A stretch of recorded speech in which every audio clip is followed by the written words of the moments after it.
Yeah, today we're going to take a quick yet detailed look at your knee meniscus. So basically, here's your knee. Okay, there's your kneecap, and these are all the muscles. All right, take the muscles away, and we have the bones.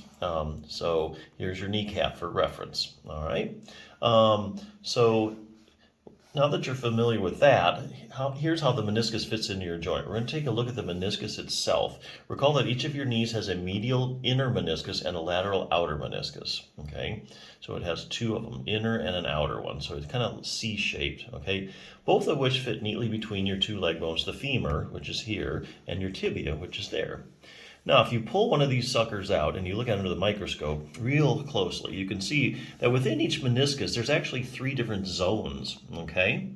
And these zones, they're zones from a blood vessel point of view, okay? So we have a white zone, okay? We have a red zone, and then we have a red-white zone that's in the middle, okay? So those are the 3 vascular zones, circulation of the meniscus. This is important because when you tear your meniscus, where you tear it can play a huge role in how well it heals. So the red zone is the area of the meniscus that has the best blood supply and therefore the best chance of healing.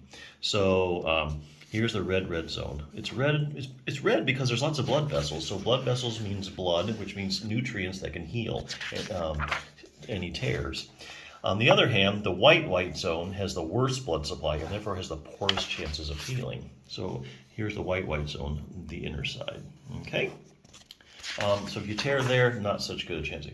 At this point, some readers might be wondering just how parts of the meniscus, like the white zone, without much of a blood supply, end up getting their nutrients to survive. Well, there's a synovial membrane, okay, which surrounds your joint. And here's a good picture of the synovial membrane. Okay, you can see how it's just kind of like it envelops the whole joint. Okay, here's another picture of it.